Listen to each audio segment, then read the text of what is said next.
우리는 흔히 승리를 거두면 마냥 행복할 것이라 기쁠 것이라 생각을 하게 됩니다. 하지만 심리학에는 도착 오류라는 개념이 있습니다. 하버드 대학의 긍정 심리학자 탈벤 샤하르구스가 제시한 개념인데, 사람들이 목표를 달성하면 지속적인 행복을 느낄 거라고 기대하지만 막상 그 고지에 도착하면 오히려 허무함과 우울감이 밀려오는 현상을 말한다고 합니다. 실제로 올림픽 금메달리스트나 큰 프로젝트를 성공시킨 CEO들이 성공 직후에 성공 우울증에 걸리는 경우가 매우 많다고 합니다. 전쟁과 같은 극한의 스트레스 상황에서 분비되던 이 아드레날린이 갑자기 끊기면서 오는 생물학적, 정서적 탈진 상태를 말합니다. 오늘 본문의 아브라함이 딱 이와 같다고 할 수 있습니다. 그는 바로 얼마 전 318명의 부하들을 거느리고 바로 앞장 14장에서 4개국 연합군을 물리치는 기적 같은 대승을 거두었습니다. 그런데 승리의 축포가 터져야 할 그날 밤에 아브라함은 깊은 공허함에 빠져있는 모습을 보게 됩니다. 1절에 보니까 이렇게 나옵니다. 이후에 여호와의 말씀이 환상 중에 아브라함에게 임하여 이르시되 아브라함아 두려워하지 말라. 하나님이 두려워하지 말라라고 하신 것은 아브라함의 마음의 상태, 아브라함의 심령의 중심이 지금 두려워하고 있기 때문입니다. 그래서 겉으로는 전쟁에서 승리한 사람처럼, 다 이룬 사람처럼 보이지만 전쟁의 흥분이 가라앉아 현실적인 공포가 그에게 밀려왔습니다. 만약에 저 4개국의 왕들이 다시 합세해서 나에게 보복하러 오면 어떻게 하지? 나는 자식도 지금 없는 상태인데 이대로 나의 인생이 끝나면 얼마나 허무한가 하는 그런 막막함이 밀려왔던 것 같습니다. 큰 일을 치른 후 찾아오는 이 공허함과 미래에 대한 막막함, 이것이 아브라함의 누구에게도 말할 수 없는 솔직한 마음의 심정이었습니다. 바로 그때 하나님께서 찾아오셔서 놀라운 은혜를 주십니다. 먼저 하나님은 두려워하는 아브라함에게 1절 하반절에 보면 이렇게 든든하게 말씀하십니다. 나는 너의 방패요 너의 지극히 큰 상급이니라. 내가 너의 방패고 너의 상급인데 무엇을 두려워하느냐 말씀하시는 것 같습니다. 하지만 아브라함은 솔직하게 고백합니다. 2절에 보니까 아브라함이 이르되 주 여호와여 무엇을 내게 주시려 하나이까. 나는 자식이 없사오니 나의 상속자는 이 다메섹 사람 엘리에셀이니이다. 이렇게 고백합니다. 주여, 방패와 상급이 무슨 상관입니까? 나에겐 자식 하나가 없습니다. 내 상속자는 저 다메섹 사람 엘리에셀이나 될 것입니다. 라는 한탄 섞인 고백을 하는 겁니다. 아브라함의 시선은 땅의 현실과 자신의 한계에 지금 갇혀 있습니다. 사람이라면 누구나 그럴 수 있잖아요.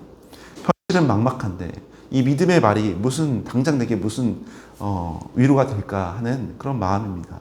이때 하나님은 그를 장막 밖으로 이끌어 가십니다. 그리고 5절에 이렇게 그에게 말합니다. 그를 이끌고 밖으로 나가 이르시되 하늘을 우러러 무별을 셀 수 있나 보라. 또 그에게 이르시되 네 자손이 이와 같으리라. 물론 요즘 하늘은 미세먼지가 가득해서 도심에는 밤하늘을 보기가 참 어렵습니다. 그런데 강원도 오지만 가더라도, 또 공기가 맑은 가까운 외국만 가더라도 밤하늘의 별은 셀 수 없이 가득해 보입니다. 하물며 아브라함 시대는 이 밤하늘의 별이 얼마나 가득 차 보였을까요?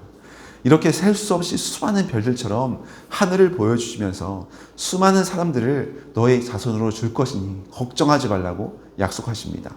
그리고 이 약속대로 정말 믿음의 후손들이 셀 수 없이 온 세상에 정말 세워지게 하셨습니다. 여러분, 믿음이란 무엇일까요? 아마도 믿음이란 시선을 바꾸는 것입니다. 시선을 변화시키는 겁니다. 깜깜한 장막 안에서 나는 안 돼, 끝났어라고 한탄하는 나의 시선을 돌려서 장막 밖의 광대한 하늘과 하나님의 약속을 바라보는 겁니다. 프랑스의 철학자이자 영성가인 시몬 베요는 그의 책 중력과 은총이라는 책에서 이렇게 말을 했습니다. 우리가 하나님을 향해 시선을 돌리는 그 찰나의 순간 중력, 죄와 현실의 무게는 힘을 잃어버리고 은총이 우리를 이끌어간다. 우리가 하나님을 향해 시선을 돌리는 그 찰나의 순간 중력과 같은 죄와 현실의 무게는 힘을 잃고 은혜가 우리를 이끌어 올린다라는 표현을 썼습니다. 굉장히 은혜가 되는 표현인 것 같습니다. 은혜가 우리를 이끌어 올린다. 하나님을 향해 시선을 돌릴 때 나를 향한 시선에서 하나님을 향한 관심과 시선으로 눈을 돌려서 주님을 바라볼 때 주님이 믿음으로 은혜로 우리를 끌어올린다고 하는 겁니다. 그래서 하나님께서는 이 믿음을 귀하게 보시고 6절에 이렇게 말씀합니다. 아브라함이 여호와를 믿으니 여호와께서 이를 그의 의로 여기시고.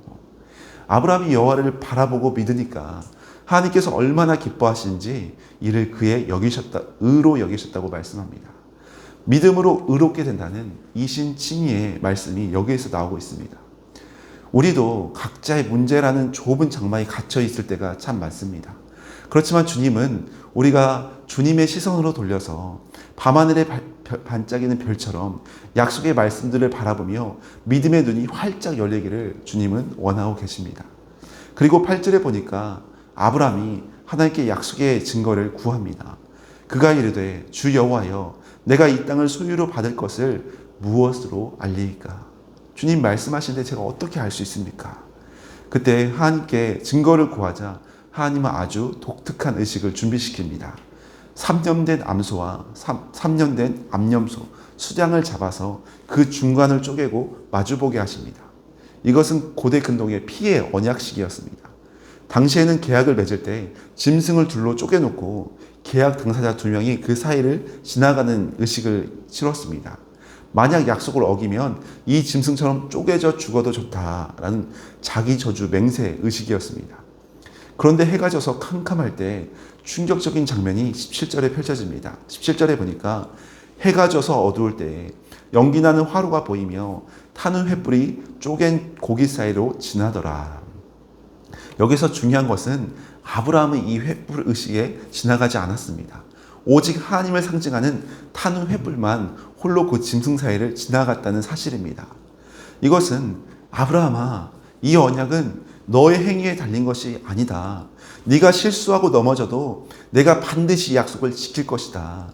만약 언약이 깨진다면 네가 쪼개지는 것이 아니라 내가 대신 쪼개져서 이 언약을 반드시 지키겠다라고 말씀하시는 확고한 약속이었습니다. 이 횃불 언약은 장차 이루어질 십자가 사건을 예표합니다. 우리가 죄를 지어 하나님과의 언약이 깨어져 버렸을 때 우리 대신 예수 그리스도께서 십자가에서 몸이 찢기시고 쪼개지시고 대신 피를 흘리심으로 우리를 살려주시겠다는 약속입니다. 하나님이 죄인된 우리를 살리시기 위해 홀로 그 모든 저주를 감당하시기까지 쪼개지고 찢어지시겠다는 놀라운 약속을 지금 하고 계신 겁니다. 이런 사랑의 주님, 영원히 우리를 보호하시고 주님으로 인해서 우리를 끝까지 책임지시겠다는 주님의 약속이 담겨 있습니다. 말씀을 마무리하겠습니다. 사랑하는 여러분, 아브라함이 깊은 잠과 큰 흑암의 공포에 빠져 있을 때 하나님은 홀로 쪼갠 고기 사이를 지나가시면서 약속하셨습니다. 우리의 인생에도 흑암과 같은 두려움이 언제든지 찾아올 때가 있습니다. 내가 잘할 수 있을까? 나의 미래는 어떻게 될까? 우리의 가정과 우리 자녀는 어떻게 될까라는 염려가 우리를 엄습해올 때가 있습니다. 그러나 오늘 말씀처럼 두려워하지 말라고 주님은 말씀하십니다. 하나님은 우리의 방패와 상급이 되어주시겠다고 약속하십니다.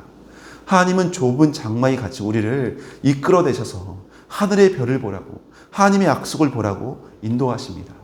그리고 무엇보다 하나님은 우리를 위해서 십자가 사랑으로 목숨도 아끼지 아니하시고 약속을 끝까지 지키시겠다고 우리에게 십자가 사건을 보여주셨습니다. 우리의 연약함에도 불구하고 영원한 약속의 말씀으로 우리를 책임지시는 신실하신 주님을 신뢰하면서 오늘 하루도 담대하게 승리하시기를 예수님의 이름으로 간절히 축원합니다.